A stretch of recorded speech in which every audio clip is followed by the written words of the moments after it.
মিন নাদিয়া নিবেন আপনার কাছে একটু আসতে চাই। আপনি যেহেতু নির্বাচন ব্যবস্থা সংস্কার কমিশনে আছেন, এই যে নির্বাচন কমিশন একটা স্বাধীনভাবে আসলে একটা সুষ্ঠু নির্বাচন করতে বর্তমান কাঠামোতে কতটা সক্ষম, আসলে আপনার কাছে কি মনে, আপনাদের গবেষণা কি বলছে, এবং আপনারা যখন রিপোর্ট দিবেন এই জিনিসটার উপর কতটা ফোকাস করবেন? জি, আসলে দুটো ব্যাপার। একটা হচ্ছে যে এই নির্বাচন কমিশন যেটা এসেছে এখন, তাদের একটা বিশাল সুবিধা আছে এবং একটা চ্যালেঞ্জ আছে। সুবিধাটা হচ্ছে এই যে তারা যে ইলেকশনটা করবে সেটা হচ্ছে গিয়ে একটি নির্দলীয় নিরপেক্ষ সরকারের আওতায় করবে। এবং আরেকটা সুবিধা হচ্ছে যে তারা খুব সুচিন্তিত, সুনির্দিষ্ট কিছু সংস্কার তারা সুপারিশ তারা পাবে কিভাবে এগোতে হবে। তো এই দুটো একটা বড় সুবিধা এই কমিশনের। আর চ্যালেঞ্জটা হচ্ছে যে তাদের যেটা মানে কমব্যাট করতে হবে সেটা হচ্ছে গিয়া আস্থার ব্যাপারটা। এবং গত 3টি নির্বাচনে মানে এত প্রশ্নবিদ্ধ হয়েছে নির্বাচন যে আস্থা, জনগণের আস্থা একদম কিছুই নেই।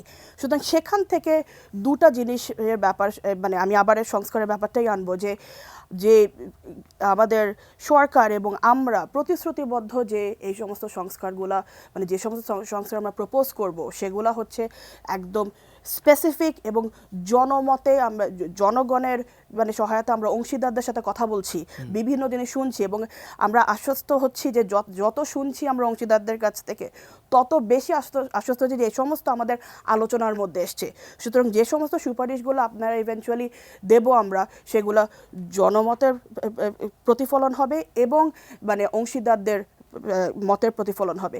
তো সেগুলো যদি সুনির্দিষ্টভাবে নির্বাচন কমিশন সেগুলোকে বাস্তবায়ন করতে পারে তাহলে সেখানে একটা বিশাল আস্থা ক্রিয়েট হবে নির্বাচন কমিশনের জন্য।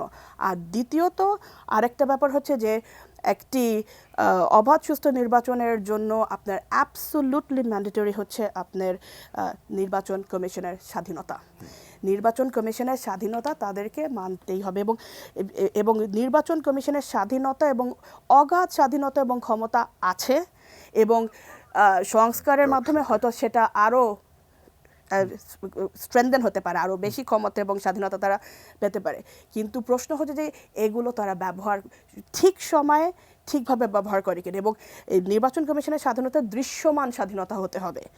তো এই সমস্ত পয়েন্ট অফ ভিউ থেকে আমার মনে হয় যে মানে আমাদের সংস্কারগুলো যদি সুনির্দিষ্টভাবে মানে বাস্তবায়ন করা হয় এবং স্বাধীনতা মেনটেন করা হয় তবে এই কমিশন একটা ভালো জায়গা থেকে শুরু করছে কাজ। ভালো জায়গাতে শুরু করছে।